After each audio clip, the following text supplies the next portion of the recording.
Jeff Pegues joins me now. Jeff, many of these questions center around things that happened after the president took office, as opposed to things that occurred during the campaign.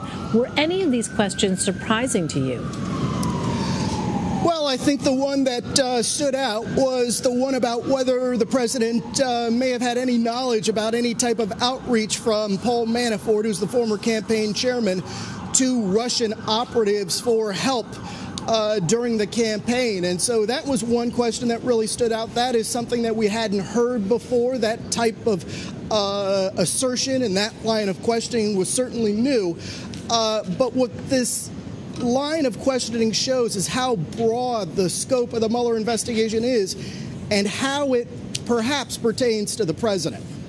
Well, do we know why these questions are coming out now, Jeff?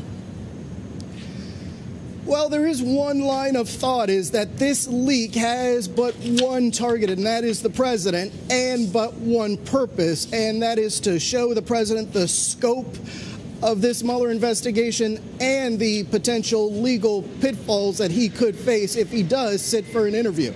Interesting. Well, then does this signify the investigation is close to an end?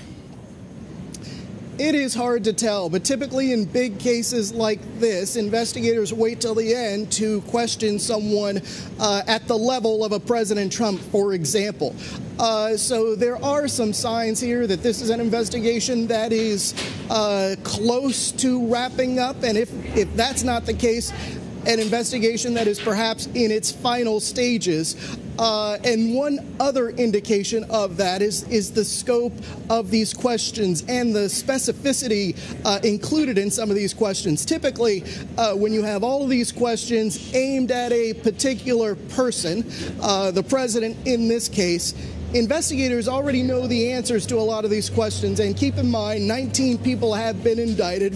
Some former Trump campaign associates are cooperating with investigators, and so the thinking is that the Mueller team has done its homework, so to speak, and already knows the answers to many of these questions. All right, Jeff Pegues in Washington. Jeff, thank you.